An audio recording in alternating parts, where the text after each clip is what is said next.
The ironic show clips में आपका स्वागत है। कम टाइम में ज़्यादा सीखना है तो तुरंत सब्सक्राइब कर लें। आपका बहुत ही एक नोन क्या बोलूँ मैं उसको फेस ऑफ है with PM Modi. Face of कहना गलत होगा, आपकी मुलाकात का एक काफ़ी चर्चा में रहता है वो आपकी जो मीटिंग हुई थी पीएम मोदी के साथ। तो कहा जाता है कि आप उनके साथ डिसएग्रीमेंट में थे। आप एग्री नहीं कर रहे थे उनकी बातों से। तो ओवरऑल वो मीटिंग कैसा रहा? मतलब मैं 2 देखिए मैं पर्सपेक्टिव से देखिए मैं मेरा अनुभव प्राइम मिनिस्टर मोदी के साथ बहुत अच्छा रहा। जब मैं कोल सेक्रेटरी था तो लगभग रेगुलरली उनसे मिलता था और बड़ा एनकरेज करते थे अपनी बात कहने के लिए।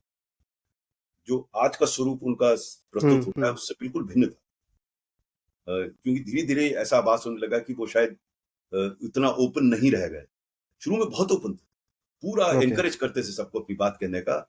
और मेरा पहला अनुभव भी इस प्रकार का था कि वो जब प्रस्तुतिकरण हुआ, पावर सेक्रेटरी ने कहा कि सब समस्याएं साहब कोल की वजह से हैं, तो प्रधानमंत्री ने भी मुझसे कहा कि साहब आप कोल का व्यवस्था ठीक कर दिए, देश की आर्थिक स्थिति सुधर जाएगी। मैंने उनसे कहा साहब मैं आपसे सहमत हूँ, कोल एक महत्वपूर्ण समस्या है, लेकिन अकेली कोल समस्या नहीं है पावर के सेक्टर में, उसको कॉम्प्रिहेंसिवली देखना पड़ेगा। वो मुझसे सहमत है। मेरी पहली मीटिंग और आखिरी मीटिंग जो उनसे हुई, आखिरी मीटिंग हुई जब मैं एज एजुकेशन सेक्रेटरी मुझे आमंत्रित किया गया उनसे इंश्योरेंस की बात करने का, हेल्थ इंश्योरेंस। दोनों राइट। भिन्न थे, लेकिन मैंने प्रस्तुतिकरण किया, मैंने बताया, उन्होंने सुना।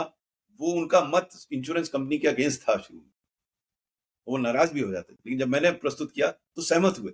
उस दिन आयुष्मान भारत जो है की उत्पत्ति हुई उस दिन, मतलब नाम तो ओके। उसके बाद में दिया गया, लेकिन इंश्योरेंस को एक्सेप्ट किया गया एज ए मॉडल। तो मेरा ये अनुभव ये था मोदी जी से कि वो बड़ा सुनते थे, बड़े ध्यान से, बहुत ध्यान से सुनते थे।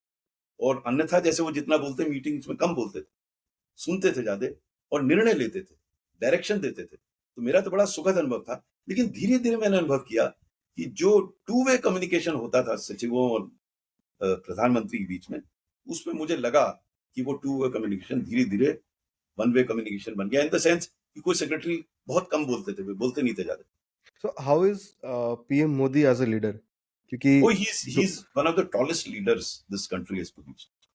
There is absolutely no doubt. He's one of the tallest leaders. He has all those leadership qualities जो किसी एक नेता में होने चाहिए। कैसे काम कराना है, कैसे एनकरेज करना, सब है। अब ये परिवर्तन क्यों हुआ कुछ वर्ष बाद, ये मेरी भी समझ में नहीं आ रहा कि क्यों जो कम्युनिकेशन होना था हुँ। वो बंद हुआ। जो ओपन कम्युनिकेशन होता था जो बंद हुआ, क्यों लोगों ने बोलना बंद कर दिया उनके सामने, ये मेरे भी समझ में नहीं आया। क्योंकि शुरू में वो इतना ओपन थे, इतना बात करते थे। क्यों? मेरे I have a lot of respect for him कि जिस वे से वो कंडक्ट करते थे, जिस वे से वो एनकरेज करते थे, जिस वे से वो तारीफ करते थे, जिस वे से वो सबको साथ लेकर चलते थे, उसमें जो मैंने चेंज देखा कुछ वर्षों बाद, वो मुझे आश्चर्य हुआ। मुझे उसका कारण नहीं पता ऐसा क्यों? लोगों ने क्यों बोलना बंद कर दिया? लोग क्यों शांत हो गए? ये मुझे पता नहीं, लेकिन ये हुआ। मैंने खुद ऑब्जर्व किया इस चीज़ को, जो मैं समझता हूँ उनके हित में नहीं है, देश के हित में भी नहीं है। ये टू वे कम्युनिकेशन होना चाहिए, जैसे पहले एनकरेज करते थे, लोग अपनी बात कहें। तो मान लीजिए जैसे आज की तारीख में अनएम्प्लॉयमेंट की समस्या है।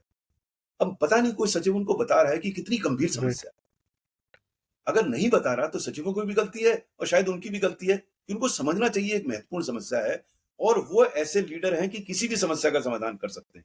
इसी तरह मेक इन इंडिया देखिए आप, इतना बाजा-बाजा मेक इन इंडिया का, उसके जो फंडामेंटल ऑब्जेक्टिव्स थे वो पूर्ण नहीं हुए। किसी को बताना चाहिए कि साहब मैन्युफैक्चरिंग का परसेंटेज आपने कहा था 25% हो जाएगा। वो 14 से घट के 13% हो गया जीडीपी। तो ये चीज़ प्रधानमंत्री तक पहुँचनी चाहिए, उनको एनकरेज करना चाहिए और समझ के उसका समाधान करना चाहिए, क्योंकि उनका व्यक्तित्व ऐसा है कि वो समाधान कर सकते हैं। ऐसी चीज़ वो क्यों नहीं हो रही, समस्या की बात है। अभी मैं कुछ दिन पूर्व यूएसए गया था। वहाँ कई बच्चों ने जो वहाँ रिसर्च कर रहे हैं, इंडियंस ही हुँ। हैं, उन्होंने मुझसे कहा कि साहब ये देखिए चाइना से इतनी इंडस्ट्री बाहर निकल रही है। अ, अनेक कारण है उसके, लेकिन वो इंडस्ट्री कंबोडिया, वियतनाम में क्यों जा रही है? इंडिया में क्यों नहीं आ रही? राइट। इस पे गंभीर चर्चा होनी चाहिए, क्योंकि उससे एम्प्लॉयमेंट जनरेशन होगा, इन्वेस्टमेंट आएगा। मुझे समझ में नहीं आता, मुझे हो सकता हो रही, लेकिन हुँ। मेरी जानकारी नहीं है, क्योंकि चर्चा तो किसी और चीज़ की हो रही है आजकल। आर्थिक स्थिति, एब्सोल्युटली। आर्थिक बिंदुओं पर, आर्थिक विषयों पर तो चर्चा है ही नहीं, क्योंकि सब ये शायद बता रहे हैं कि सब ठीक चल रहा है। नहीं, कुछ चीज़ें अच्छी चल रही हैं, जैसे मैंने पूर्व में भी कहा इंफ्रास्ट्रक्चर बहुत बढ़िया है, फाइनेंशियल ट्रांज़ैक्शन बहुत बढ़िया है। तो जिन क्षेत्रों में ठीक नहीं है, उसको हम मानते क्यों नहीं ठीक नहीं है और फिर सुधार क्यों नहीं करते? मेरे विचार से जितना जो कद मोदी जी का है, जितने टॉल लीडर वो हैं, जो कॉम्पिटेंस है उनकी, जो कैपेबिलिटी है उनकी, उसके आधार पर इन समस्याओं का समाधान करना उनके लिए तो बाएँ हाथ का खेल है। तो ऐसा क्यों नहीं हो पा रहा? ये मेरे लिए भी, मैं भी आश्चर्यचकित हूँ कि ऐसा क्यों नहीं हो रहा? इन समस्याओं पे हमें ध्यान जाना चाहिए। पहली चीज़, किसी भी समस्या के समाधान के लिए ये आवश्यक है कि हम ये मानें कि वो समस्या है। अगर हम ये कहेंगे सब कुछ बढ़िया चल रहा एब्सोल्युटली। है तो समस्या ही नहीं है, तो समाधान कैसे होगा? तो पहले तो मानना पड़ेगा कि अनएम्प्लॉयमेंट एक गंभीर समस्या है। फिर ये देखना पड़ेगा इस समस्या के समाधान के लिए कौन-कौन से कदम उठाएँ। मैंने जो कुछ भी जितना भी मोदी जी को देखा, वो इन समस्याओं को समझ सकते हैं, इन समस्याओं का हुँ। समाधान करा सकते हैं। अब ये क्यों नहीं हो रहा, ये मेरे समझ के बाहर है। अगर आपको ये क्लिप अच्छा लगा, तो इस चैनल के बाकी क्लिप्स को भी ज़रूर देखें और सीखते रहें।